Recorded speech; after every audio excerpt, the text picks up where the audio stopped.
All right, so let's get started. So we're going to start in on chapter 18, but what we're going to do first is kind of look at all of our Unit 2 functional groups next to one another and talk about properties here.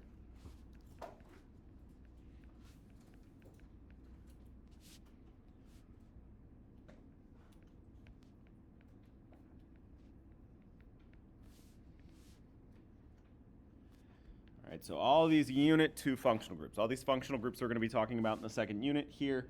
The first one we've already covered. What were we talking about last week?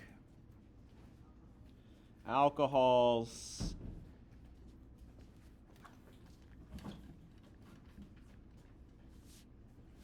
All right, remember alcohols necessarily have that hydroxyl group. So that OH is what makes an alcohol an alcohol. All right, we're going to be talking about a similar functional group here, but we're going to swap out the oxygen for a sulfur. Sulfur and oxygen live in the same family, so they both like to have two bonds and two lone pairs. All right, so if we have this SH functional group in our molecule, this is not an alcohol anymore. Does anybody remember what this one would be? A thiol.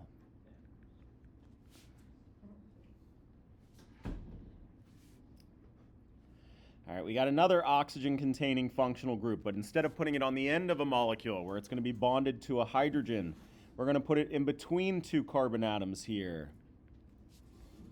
And what is this one? An ether. All right, an ether is when that oxygen is necessarily bonded to a carbon on either side. There's also a very special ether that we're going to be introduced to in this chapter. This ether is so special that we kind of consider it a different functional group, even though technically it is an oxygen bonded to two carbons. But those two carbons make up this three-membered ring here. All right, so this is what we call an epoxide.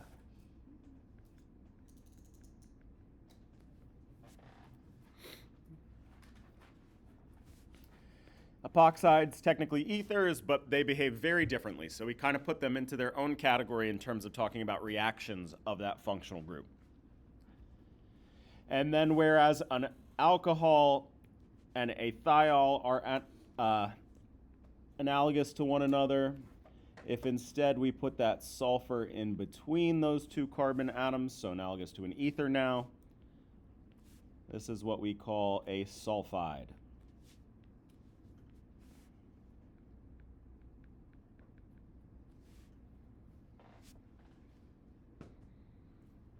Which is really annoying because that's also what they call like a negatively charged sulfur, but I don't make the rules here.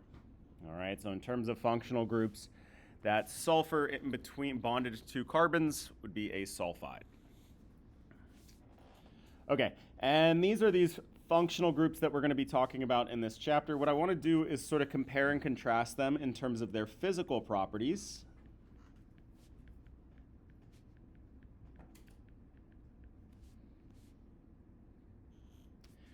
All right, and in particular, we're going to be looking at boiling points.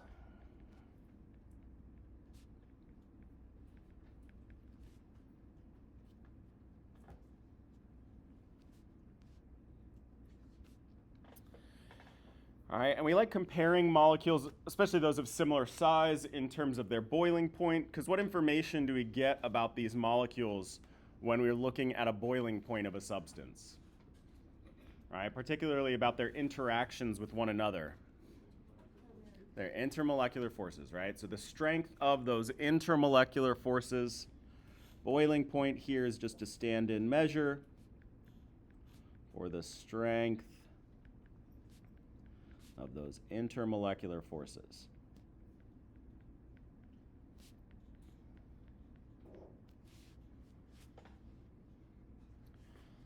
All right, so what we're going to do is we're going to take these functional groups and we're going to rank them from lowest boiling point to highest boiling point, which again is a stand-in really for talking about the weakest IMFs, weakest intermolecular forces, and the strongest intermolecular forces.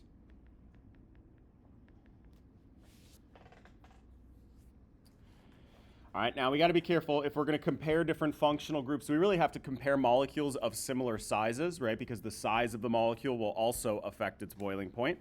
So we're going to look at a bunch of different molecules here, but we're going to keep them about the same size.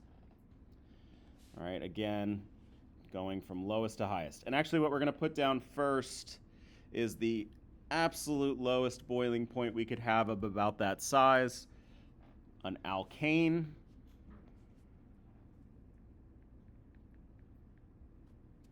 An alkane has such a low boiling point because it only has what type of intermolecular interactions available to it? Those dispersion forces, those very weakest dispersion forces. So this compound here, propane, has a boiling point of negative 42 degrees Celsius. Very low boiling point compound. Which means if we had a container of propane right now, what phase would that propane be in? Solid, liquid, gas phase. Gas, right? Because its boiling point is lower than that of room temperature, so this would be a gas at room temperature. Okay, so now the next one up here is going to be our ether. Ethers are now technically polar molecules. There is this really teeny tiny dipole moment here, but they're very weakly polar or have very weak dipole-dipole interactions.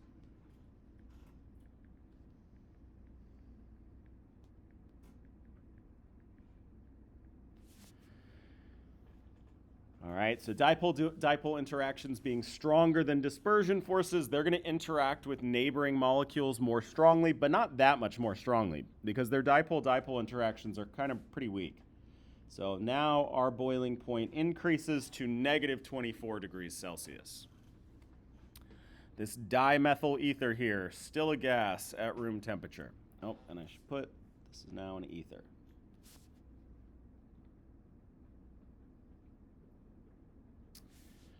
Okay, next one up here. We're going to remove that oxygen and put in place a sulfur. These are our sulfides.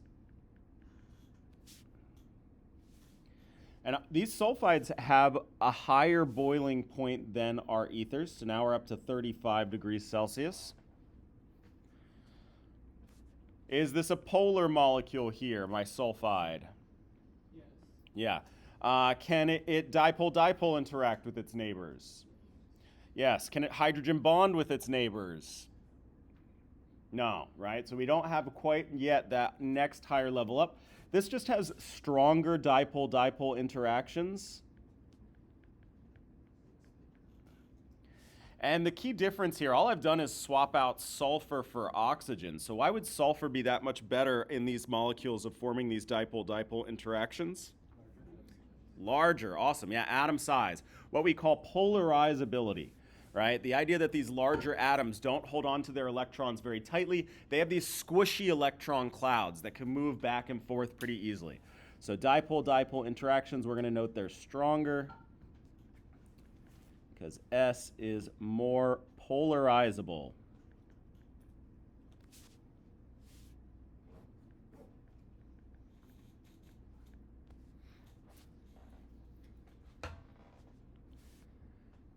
All right. Now, it turns out that if we took this same size, just a constitutional isomer of this sulfide here, but moved that sulfur to the end, this molecule has about that exact same boiling point.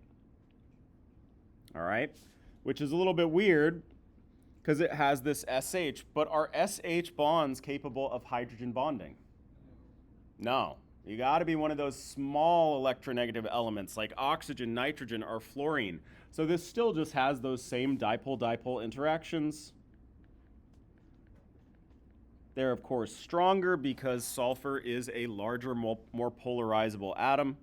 But that's why these are about tied in terms of their intermolecular forces, or the strength of their intermolecular forces. And then the one that's going to be at the very end here are our alcohols. My alcohol here, ethanol, has a boiling point around 78 degrees Celsius. And why are alcohols so much higher in boiling point than all these other ones? Because they can hydrogen bond.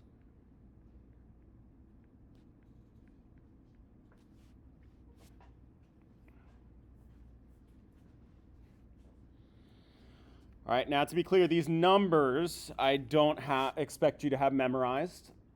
All right, I just wanted to put down some real values so you can see. The trend, I do expect you to have memorized, right? If I ask you which functional group has stronger intermolecular interactions, you should be able to tell me. Okay. One other thing that I want to note is going to influence boiling point. If we compared ethanol with 1-pentanol, all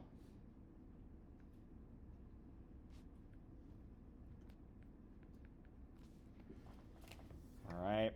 Which one of these would have the higher boiling point? Which one would have the lower boiling point? So let's say higher boiling point, left or right? And what is it about the right that gives it that higher boiling point? It's larger. So importantly, both of these have the exact same, so let's just say higher BP,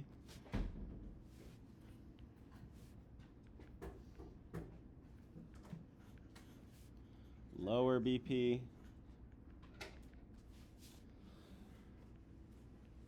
Okay, that's because those hydrogen bonding interactions are going to be the same. They both can form hydrogen bonds with their neighboring molecules, right? So in terms of this hydroxyl group here, it's a wash. So as we said, it has to do with chain length here.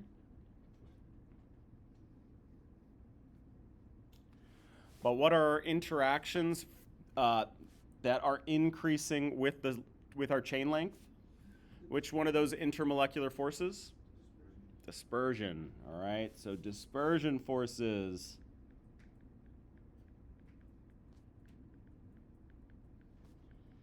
increase with the size, or more specifically with the surface area of our molecules.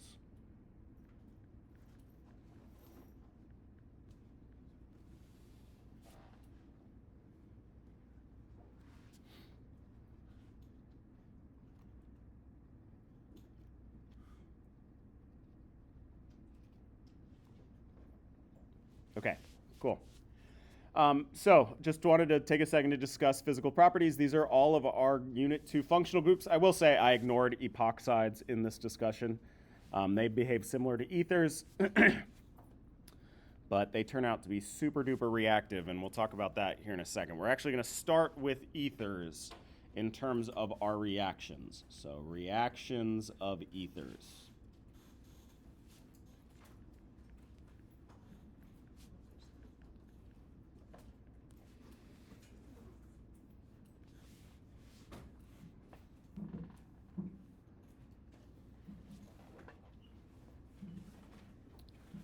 All right. Ethers are kind of boring. We're going to have 3 reactions of ethers. 2 ways to make them, 1 way to break them apart. That's kind of all we can talk about ethers. Generally speaking, you don't do reactions with ethers. They're not great starting points for synthesis. 99% of the times when you encounter ethers, it's how we encountered it last class period, which is as a solvent. Right? As we discussed, they have very low boiling points. They're very weakly polar, so they're good like relatively non-polar solvents that you can boil off super easily, right? You can get rid of it very easily because of that low boiling point. So reactions of ethers. First one is going to be our acid-catalyzed ether synthesis.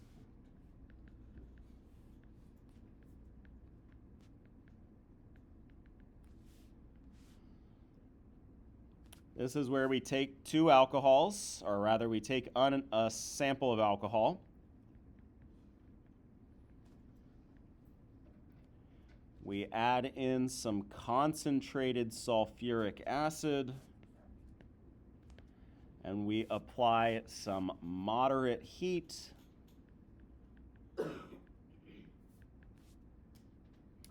And we get this symmetric ether.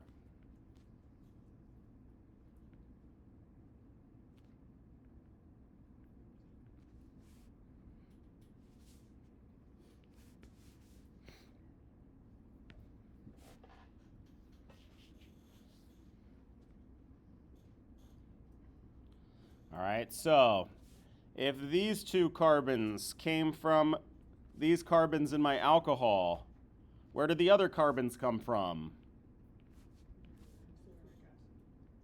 My sulfuric acid doesn't have carbons. The other alcohol, right? So you have two molecules reacting with one another here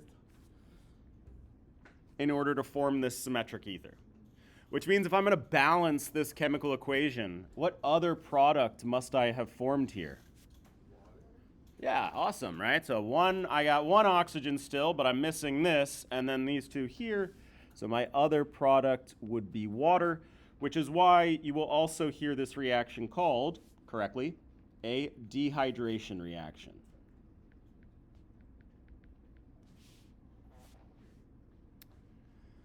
But we already talked about dehydration of alcohols, and that didn't form ethers, that formed what product? Alkenes, all right? So it turns out that these dehydration reactions are in competition.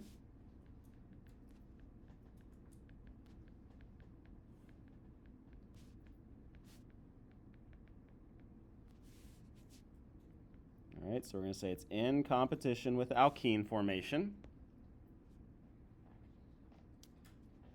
Okay, and the key here is going to be that moderate heat. Turns out that with the slight application of heat, you favor this ether synthesis. If you crank it up to 1,000,000, you favor the dehydration, rather the formation of those alkenes.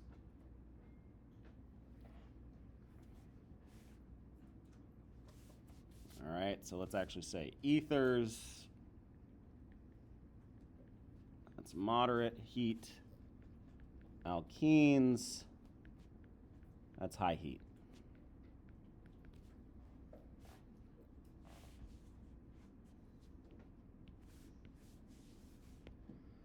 All right, and actually some people saw this last semester when we were doing these dehydration of our alcohol reactions. If you couldn't get your reaction mixture hot enough because the boiling point of your alcohol was just too low, you actually found ether product instead of alkene product. All right, bottom line is these are both dehydration reactions. They're in competition with one another. The ethers is when you apply just a moderate amount of heat. Alkene dehydration is when you crank it up, or rather dehydration to form alkenes is when you crank it up to 1,000,000. Cool. The other thing that we're going to note about this type of ether synthesis here that's going to differentiate our two ether syntheses is that this will necessarily form a symmetric ether. All right, those two sides are going to match.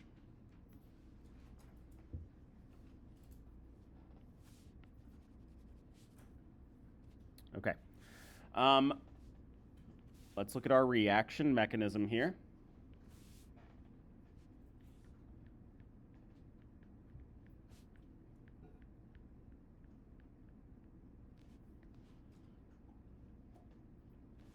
And let's make note, because this is going to be an important part of how we start thinking about our reaction mechanisms. What are the conditions for this mechanism? Would this be an acidic condition mechanism or a basic condition mechanism? So it'd be an acidic condition mechanism.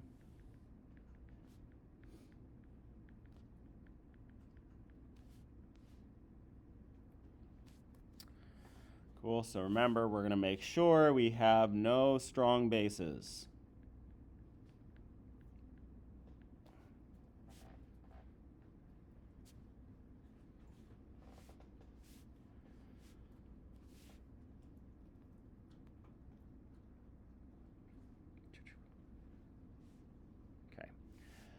Let's just use that example that we had above. I'm going to have my alcohol.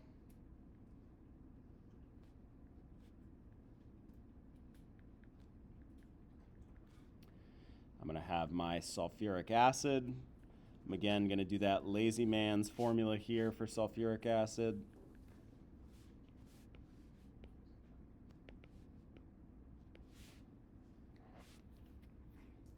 All right, and again, we're trying to get to the point where we really understand what's happening in these mechanisms, so we want to take a look and ask ourselves what's going to be the nucleophile and what's going to be the electrophile in this first step here. Oxygen's a nucleophile. Why is this the electrophile? Acids. Acids are electrophiles, right? Acids are electrophiles, specifically that donatable hydrogen is what's going to be attacked. And so if this acid's my electrophile, then the alcohol's my nucleophile, and it would be the oxygen that would be playing the role, rather my nucleophilic site.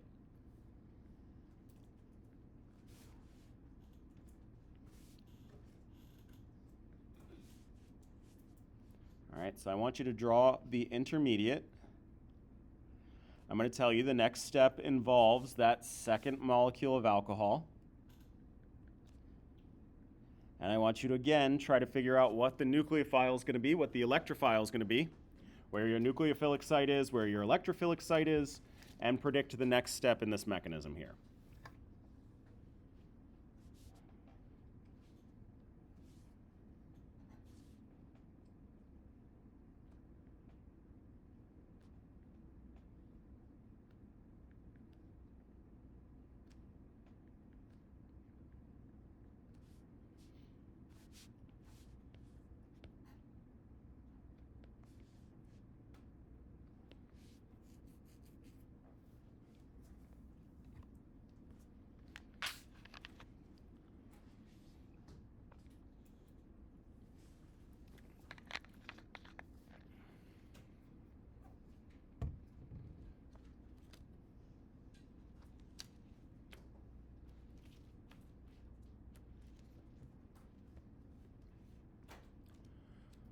All right, which one would be the electrophile?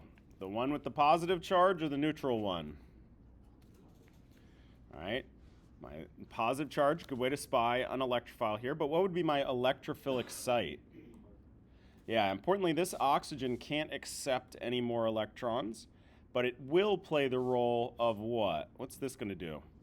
Leaving group. All right, so we're going to have, then if this one's my electrophile, this is my nucleophile. Nucleophilic attack, kick off that leaving group. Oh, I'm going to be good. That first step is reversible. This next step is where we get stuck.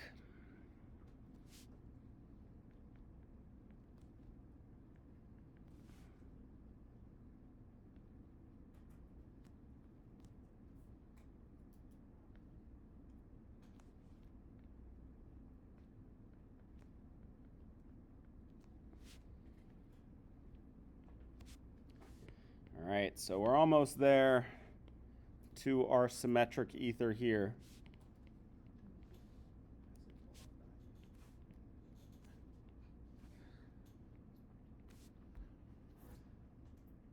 What accepts hydrogens?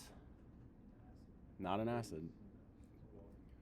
A base accepts hydrogens, right? So you're right, we need an acid-base reaction, but we need something to accept this proton right here, so we need a base. But we're under these acidic conditions. So am I allowed to use something like hydroxide? No. So what am I going to use? So yeah, you could do one of two things, that which I would accept either. Water is a perfectly fine choice, or you could use one of our alcohols, right? We got a bunch of molecules of alcohol floating around. Either one of these could be our base.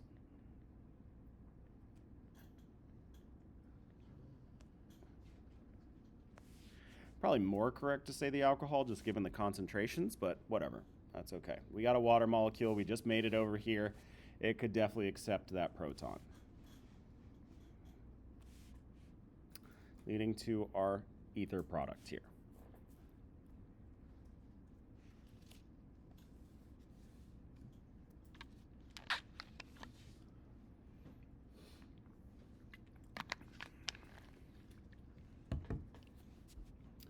Cool. So here's our reaction mechanism for the formation of these symmetric ethers.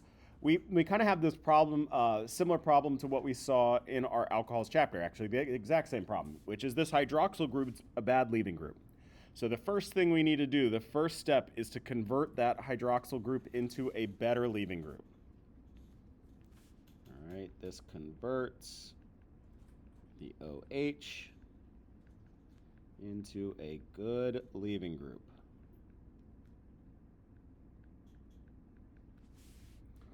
We saw that strategy of protonating it to turn it into a good leaving group a few times in the previous chapter.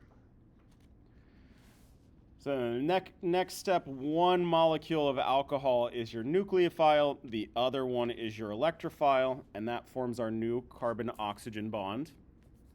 And then we just have this protonated ether, so we have to go one more step and deprotonate it using one of our weak bases. We have both water and this, in this case, ethanol floating around, so either one of those could play the role of the weak base.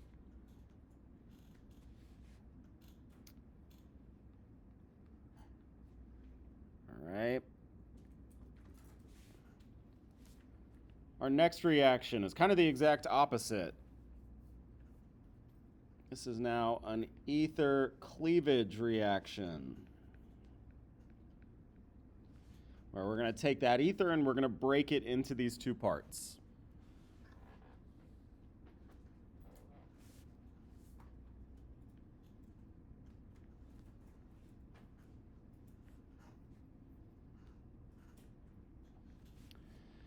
All right, so this is also going to be under acidic conditions, but instead of using sulfuric acid, we're going to use one of our hydrohalic acids like HCl or HBr.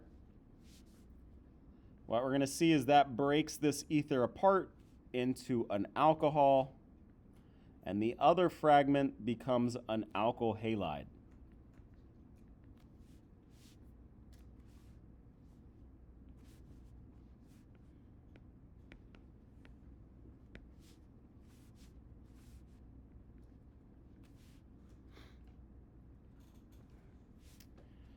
All right, so let's take a look at our reaction mechanism.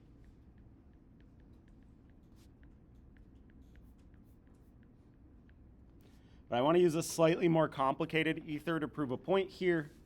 So I'm going to use this asymmetric ether.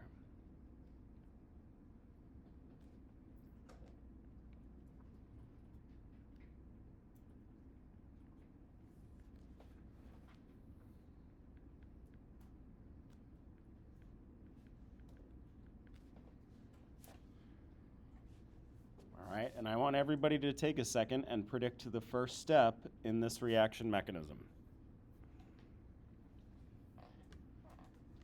All right, identify your nucleophile and your electrophile. Identify your nucleophilic site, your electrophilic site. Nucleophiles attack.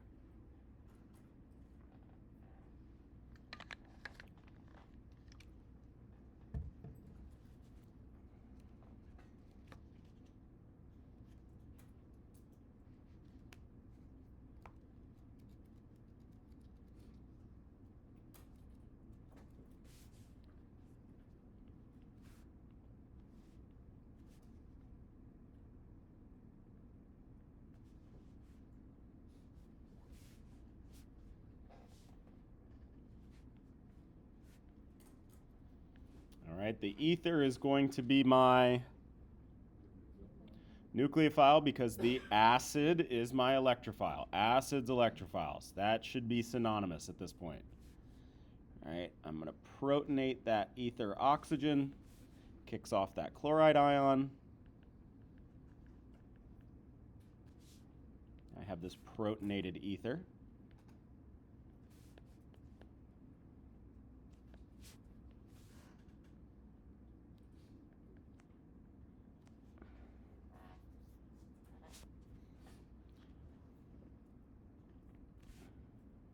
There's only one more step that's going to get us to the finish line here. All right, if we just look up here real quick, I need to make a new chlorine-carbon bond, and I need to break an existing carbon-oxygen. What did I say? Chlorine-carbon? Okay, good. That's what I meant. Chlorine-carbon bond I need to make, and I need to break this carbon-oxygen bond here, and we're going to do that all in one shot here. All right? The question is my ether going to attack this carbon over here? Is my chlorine going to attack this carbon over here, breaking that bond? Or is it going to attack this carbon over here, breaking this bond? Both of these would get me to one alcohol and one alkyl halide product, right? Either of these two, in terms of pencil and paper chemistry, would work. But in terms of practical chemistry, only one of them is going to happen here. All right? There's going to be this regiospecificity of this reaction. So, do we think the chlorine is going to have an easier time attacking the blue carbon or attacking the red carbon? And why is it going to have an easier time attacking the red carbon? Yeah, sterics, this idea that it's just more accessible. It's easier to get to. There are these two methyl groups blocking that blue carbon, making it much harder to get to. This red carbon's sitting out here all in the open. All right? So our halogen attacks the more accessible carbon.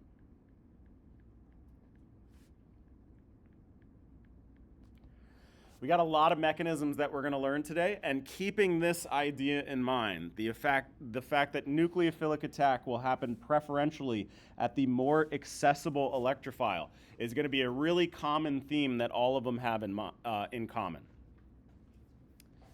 All right, so if I follow my red arrows here, that means I have this new carbon chlorine, methyl chloride, or chloromethane, either one would work. And my alcohol is that more crowded fragment. I got a secondary alcohol.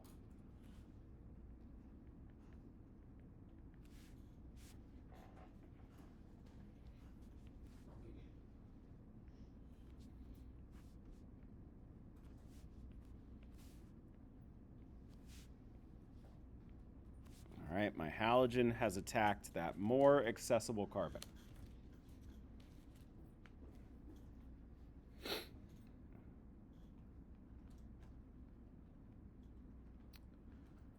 Cool. All right, so the last one, last ether reaction that we're going to learn, again, ether's kind of boring. This is going to be our way to make an asymmetric ether, what's called the Williamson ether synthesis.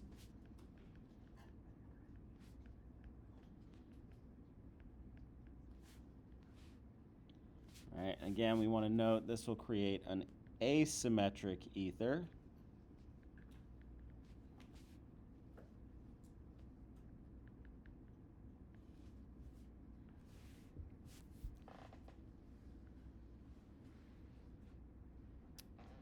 All right, we're again going to be talking about starting with an alcohol.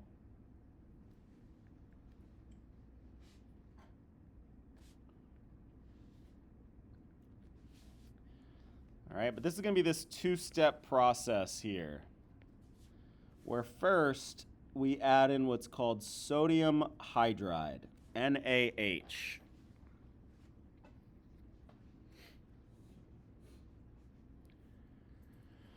All right, we're trying to figure out what the heck this thing is. What are we going to do to that sodium? Get rid of it and replace it with what? A negative sign. So what the heck is going on here? This is now a negatively charged hydrogen ion, not something we're used to seeing. All right, this thing here is just a very strong base. Even call it a very strong base.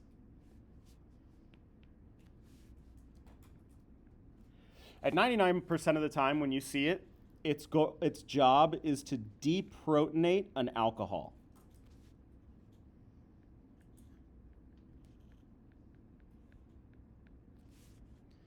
So this thing here is going to be a base. It's going to attack the hydrogen on my alcohol, leaving me with this alkoxide ion. And importantly, this first step here is irreversible. It's a way to 100% convert all of your alcohol into hydroxide. So why would this be such an efficient first step here? What's my other product that forms? Just H2, and H2 is what? hydrogen gas. So why this is such an efficient reaction is because when you add it to your alcohol, the hydrogens bubble away. They're gone. They're not coming back. They can't possibly rejoin with this alkoxide and reform your alcohol. You've kicked off that hydrogen, and now it's left for good as a gas. All right, so we've converted all of our alcohol into these alkoxide ions here. And what do we know about these alkoxide ions? They are good nucleophiles as well as good bases. So if I add in an electrophile here, and we'll have a good electrophile like an alkyl halide, my oxygen's going to attack, kick off that halogen leaving group, leaving me with this asymmetric ether.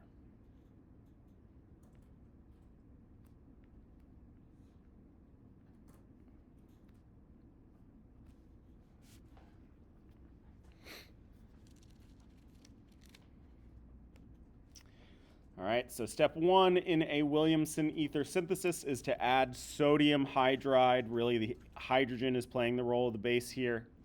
Create alkoxide ions, that's step one. And then add in a good electrophile. So your alkoxide ion can play the role of a nucleophile, giving you that ether product.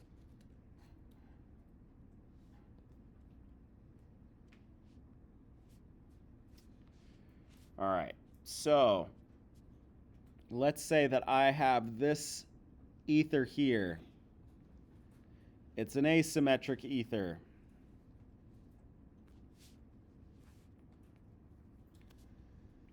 So I know I'm going to need to make it with that Williamson ether synthesis, where step one is to add sodium hydride to my alcohol, and then step two, some alkyl halide.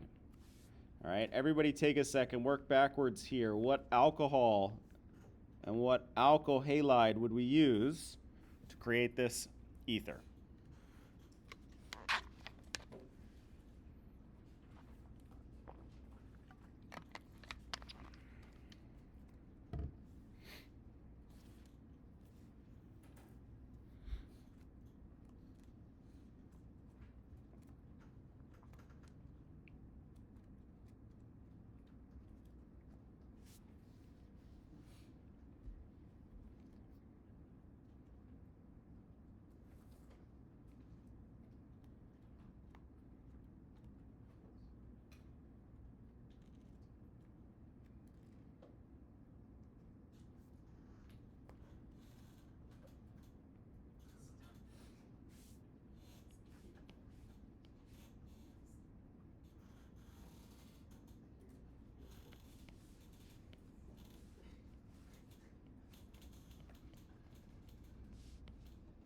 All right, well, what we want to note is if we look at our ether and we chop at that oxygen, half of that molecule belonged to this alcohol, and the other half of that molecule belonged to my alkyl halide. All right, so let's do the same thing down here. We're going to say half of this is one, the other half is the other. But that means that there's two possible ways that I could do this here.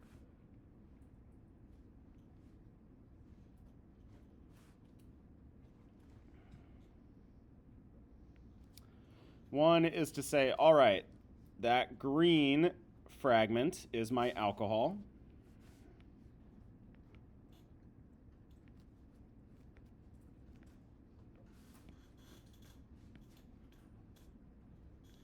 And the orange, my alkyl halide.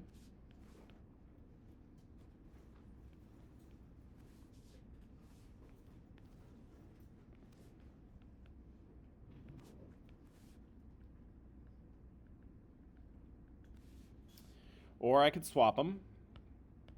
I can make the orange one my my alcohol.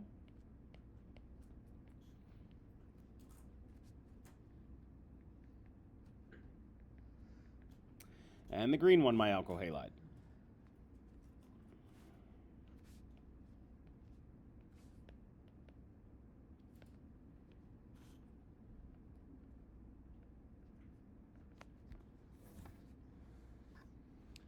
All right, so if we look at our ether, what we're going to do is chop it at that oxygen. One half is your alcohol. The other half is your alkyl halide.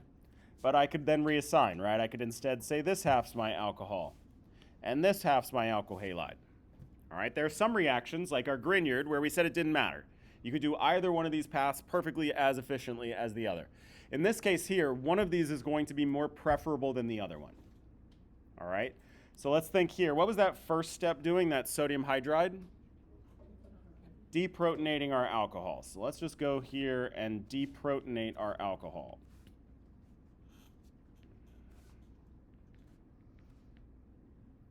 Same thing down here.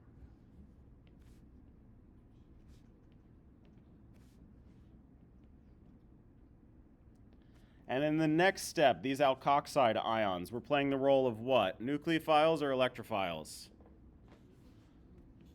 Nucleophiles. They're negatively charged, so they were attacking electrophilic carbons, kicking off that halide leaving group.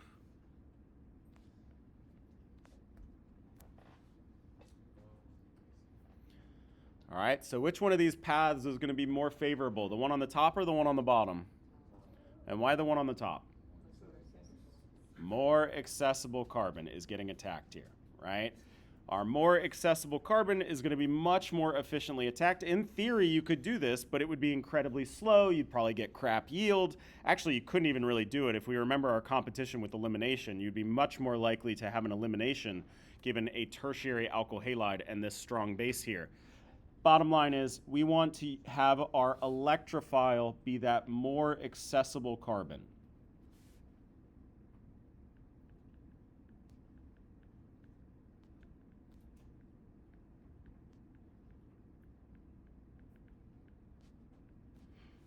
I guess to be clear, what I mean by more accessible, less substituted.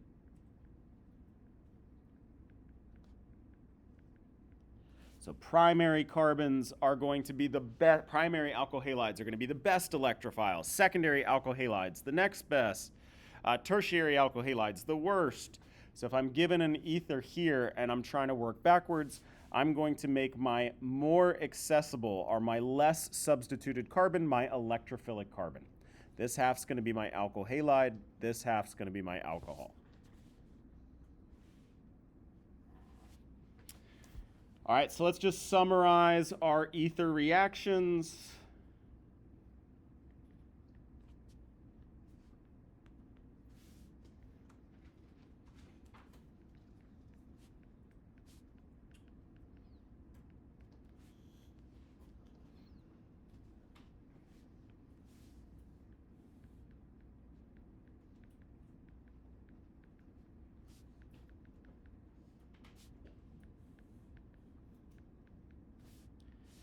All right, so acid catalyzed ether synthesis.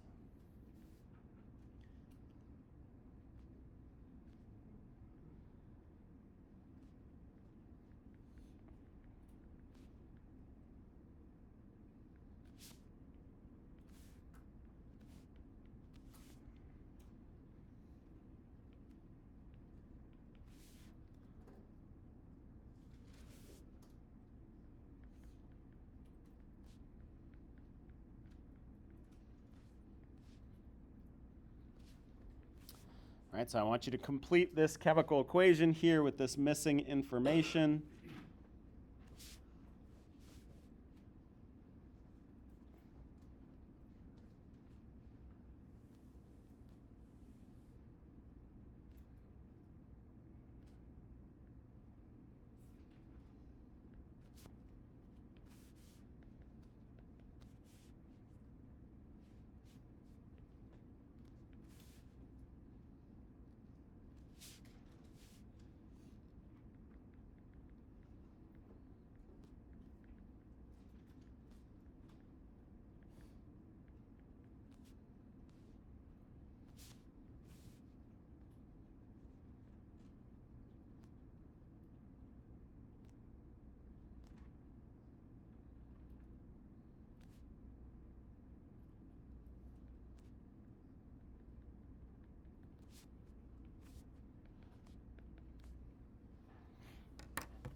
as you wrote it.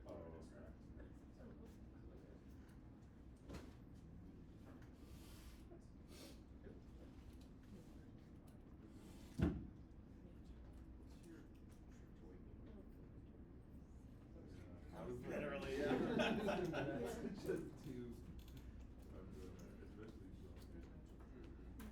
It also helps if you get up at the same time every day.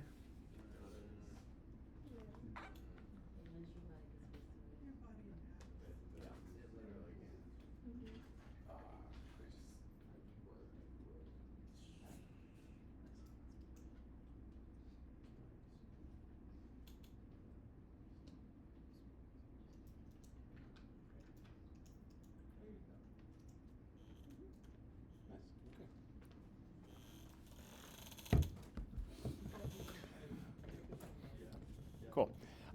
One of the things that we are going to note for each of these reactions is that these are reactions that we have a mechanism for, right? We should know the mechanism for these reactions. If we're talking about acid-catalyzed ether synthesis, we're creating our symmetric ethers by adding in concentrated sulfuric acid and moderate heat. If we start out with a 3-carbon alcohol, that means we're going to get a 6-carbon ether.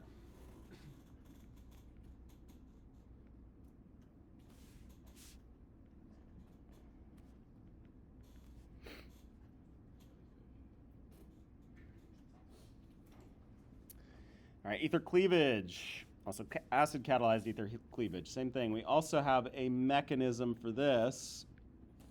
So let's just note.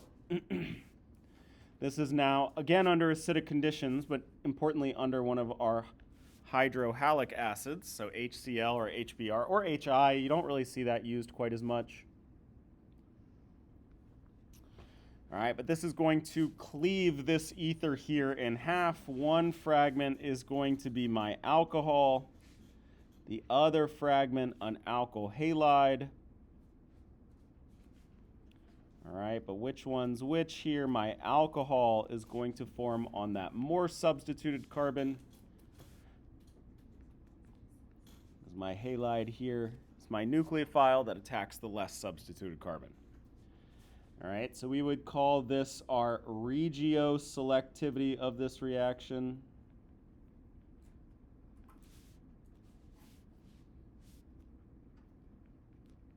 Chloride attacks that more accessible carbon.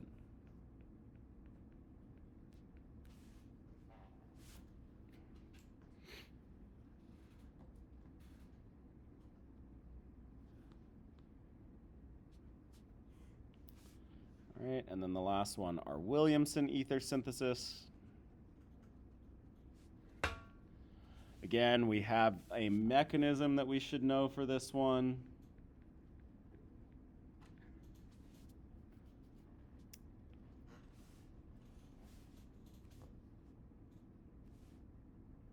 All right, again, we're working backwards here. So we're going to look, half of this molecule is going to be my alcohol, the other half is going to be my alkyl halide. Well, importantly now for this one, different from our ether cleavage reaction, now it's your oxygen that's playing the role of the nucleophile. So the halide should be that more accessible fragment.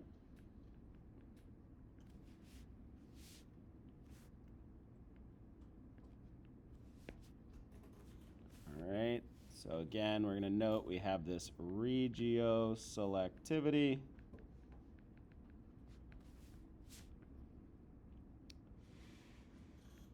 That electrophilic halide, alkyl halide,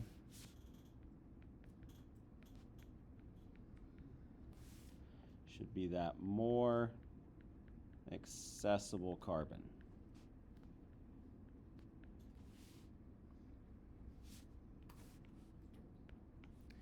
And you want to know that that little hint there is the same for both of these reactions, right? Your halogen is that more accessible carbon. Your alcohol is that less accessible carbon, but the reasoning is a little bit different, right? For this one here, it's because the halogen is the nucleophile, so it's attacking that more accessible carbon. Here, your oxygen's your nucleophile, so it needs to be able to attack your more accessible carbon, all right? So you can have this kind of simple rule in mind about the halogen going on the more accessible carbon, but keep in mind your mechanisms. Your mechanisms are very different for these two reactions. Cool, all right. So now we're gonna spend the rest of our time, and we'll pick up with this next time, talking about epoxides.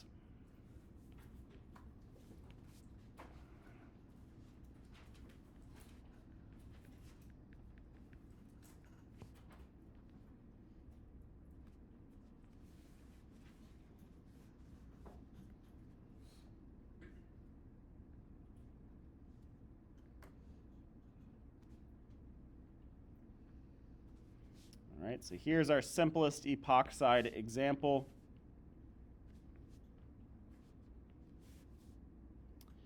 All right, and epoxides are technically ethers, but we're going to put them in a completely different category than all the other ethers in the world because they're way more reactive.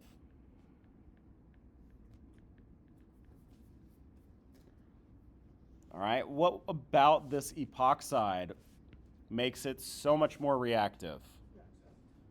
What's up? Backside attack is that'll happen. But what is it about this feature that this molecule that leaves it so susceptible to that kind of attack? It hates the shape it's in. That's a great way to think about it, right? What do we know about these three-membered rings? They are so unhappy. You have kinked this thing into a horrible bond angle. Those bonds are now eclipsed with all the other bonds, all right? They're so much more reactive because those three-membered rings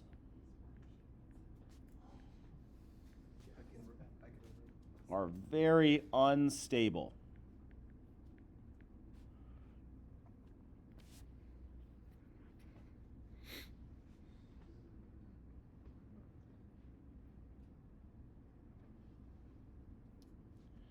All right, now in this molecule here, we look, oxygens are more electronegative atom.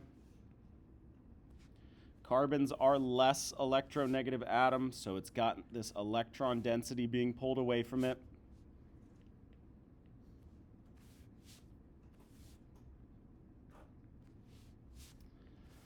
All right, and we're going to see that these play the role of an electrophile, meaning that if we had some nucleophile, and the epoxides are so reactive, like any nucleophile we've ever discussed up until this point will react with an epoxide, right? They are just like quintessentially amazing electrophiles. They can get attacked by this nucleophile. All right, and why this is so favorable, even though it forms this strong base, which usually are bad leaving groups, is because when this oxygen accepts that pair of electrons, it will relieve that ring strain.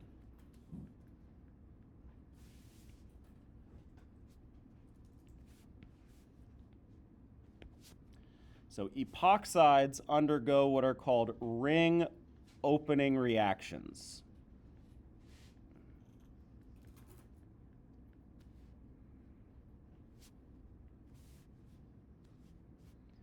All right, in a ring opening reaction, our nucleophile attacks.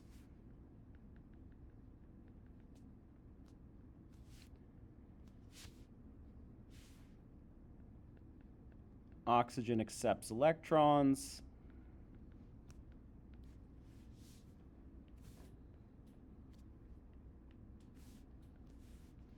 Opening that ring.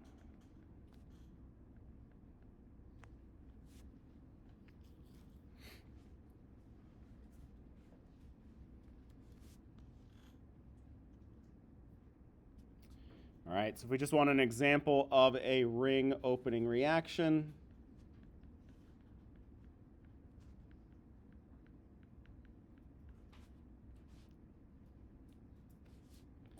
we're going to take that epoxide,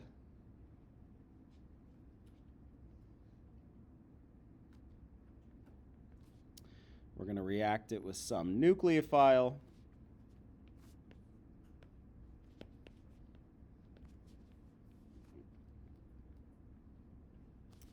And what we're going to see is, I'm going to color these carbons here to make a point. Because of that ring opening reaction, one of these carbons will have that nucleophile bonded to it. The other carbon will still have that epoxide oxygen bonded to it. All right, but we're going to protonate it to form an alcohol.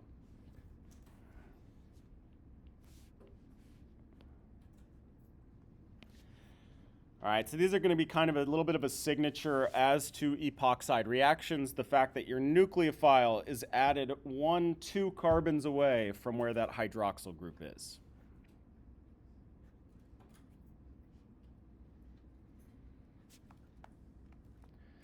All right, and since epoxides are so reactive, they react under both acidic and basic conditions.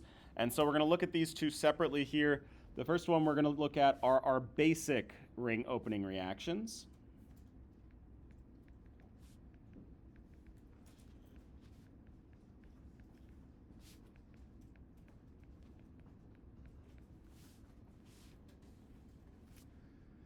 All right, our basic ring opening reactions are compatible with our basic nucleophiles.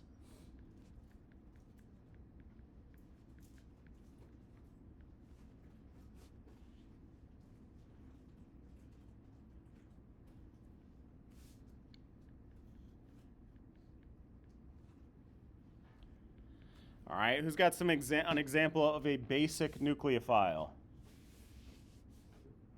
Not like rudimentary, but one that would exist under basic conditions. Hydroxide. Or I could have an alkoxide. I could have an even stronger base, like a deprotonated nitrogen.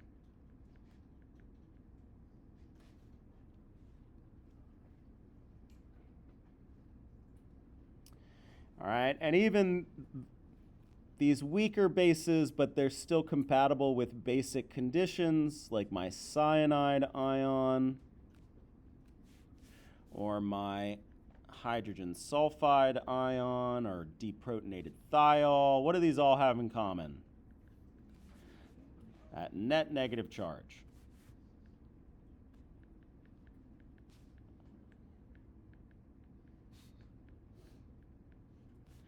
Remember, these negative charges, except in the rarest of circumstances, are not compatible with our acidic conditions. So if we're talking about basic conditions, we're talking about our net negative nucleophiles, our good nucleophiles, right? Our strong nucleophiles. What's up? Carbanion would work. I will say you're hard-pressed to find a generic carbanion in nature. Like, they really don't exist unless they're in this higher order bond here. They're just so unstable. So if, in theory, if you could make this, sure, it would react. But in practice, you just don't really see them. Yeah. All right, so let's take our basic nucleophile and react it with our epoxide. All right, we'll do a reaction mechanism here.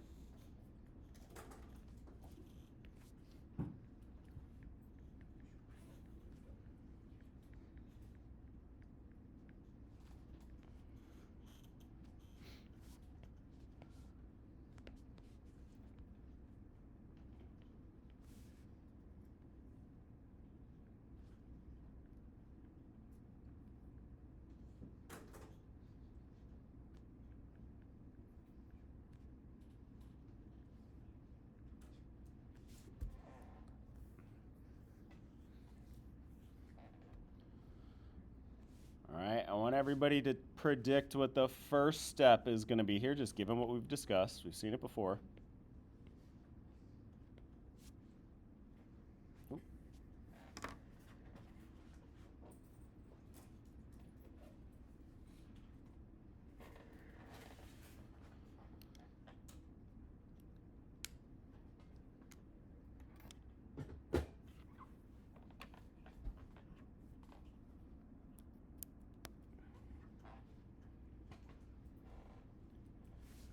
right, nucleophilic attack followed by that ring opening.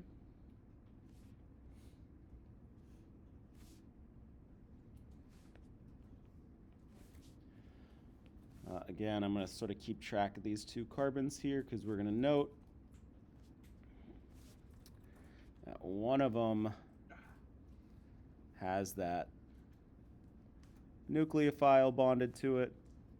The other one still has that oxygen. But at this point, my oxygen has accepted a pair of electrons. It has this net negative charge. All right, that first step, we're already stuck. Boom. So in order to get my alcohol product here, what am I going to have to do? What's my last step going to be? I got to do a proton transfer here. I need an acid, but I'm not allowed to use any strong acids because we are under basic conditions here. So I think I heard water. That's not a bad guess, but a lot of these organic reactions are incompatible with having water floating around, all right, especially depending on what your nucleophile is. So one of the clever things that they do is they just use the protonated version of that nucleophile. So if I wanted to use a cyanide nucleophile, I would use hydrogen cyanide as my proton donor. Because then when my oxygen attacks and deprotonates, all I've done is replenish that supply of nucleophile floating around. I've just created another cyanide ion that can go and react with another epoxide molecule. All right, so in general, kind of our generic chemical equation here will be our epoxide plus our nucleophile. Now, let me just do another one. Along with the protonated version of that nucleophile.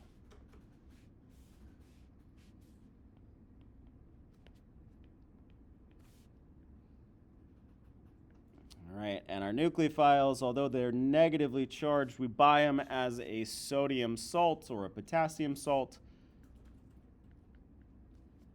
So this would be a kind of generic chemical equation here for our basic epoxide reactions.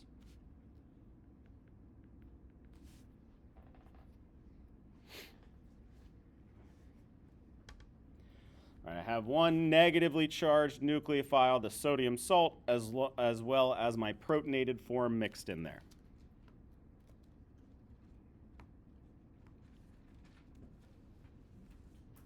Okay, so I want you all to take a second. I want you to do the reaction mechanism for me. We're going to use a little bit more complicated of an epoxide here. All right, we were working with our simplest epoxide, that 2-carbon epoxide. Epoxides can be larger.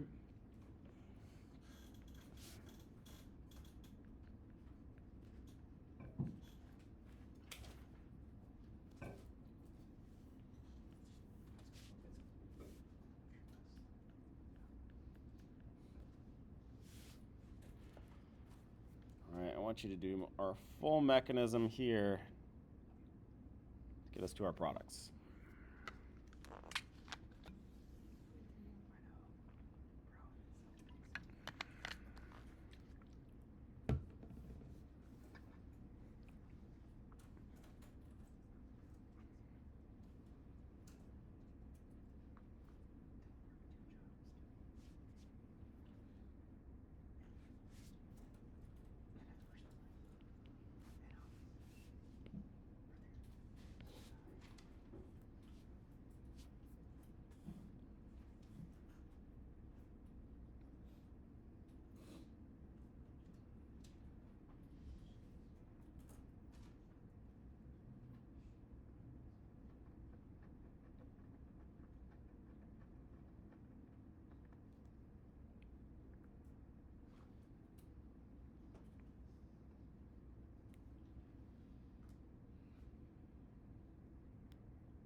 All right, so first of all, I want to see my nucleophile here, so I'm going to erase my sodium and replace it with that minus sign. So this is a methoxide ion here.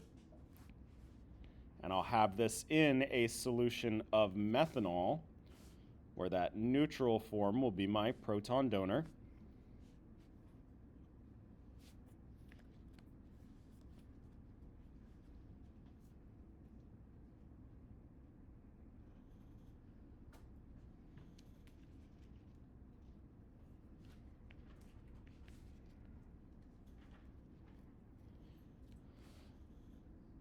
All right, I have these two carbons about my epoxide ring here, but I would get a different product if the green one gets attacked than I would if the orange one gets attacked. And which one of these is going to be more preferable? Yeah, the red arrow. And why the orange? Yeah, same game we've been playing over and over again. That more accessible carbon is going to get attacked, and I'll have my ring opening.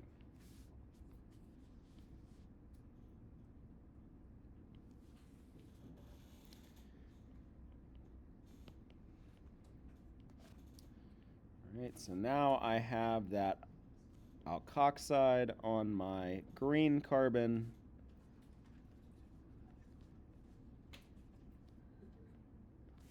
My oxygen's bonded to my orange carbon. And my last step here is to just protonate that oxygen using that methanol solvent, that protonated version of my nucleophile.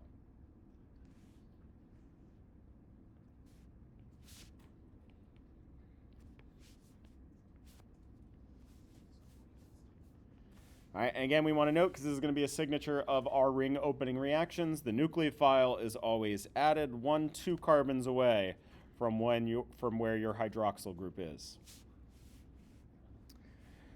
Okay, so what we want to note here is our regioselectivity.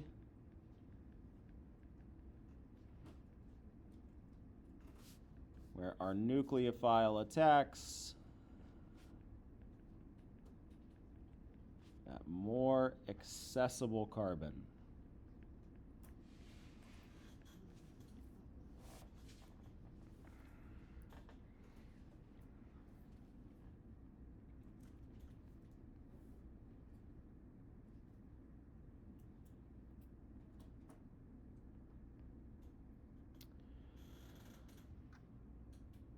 Yeah, we'll call it there.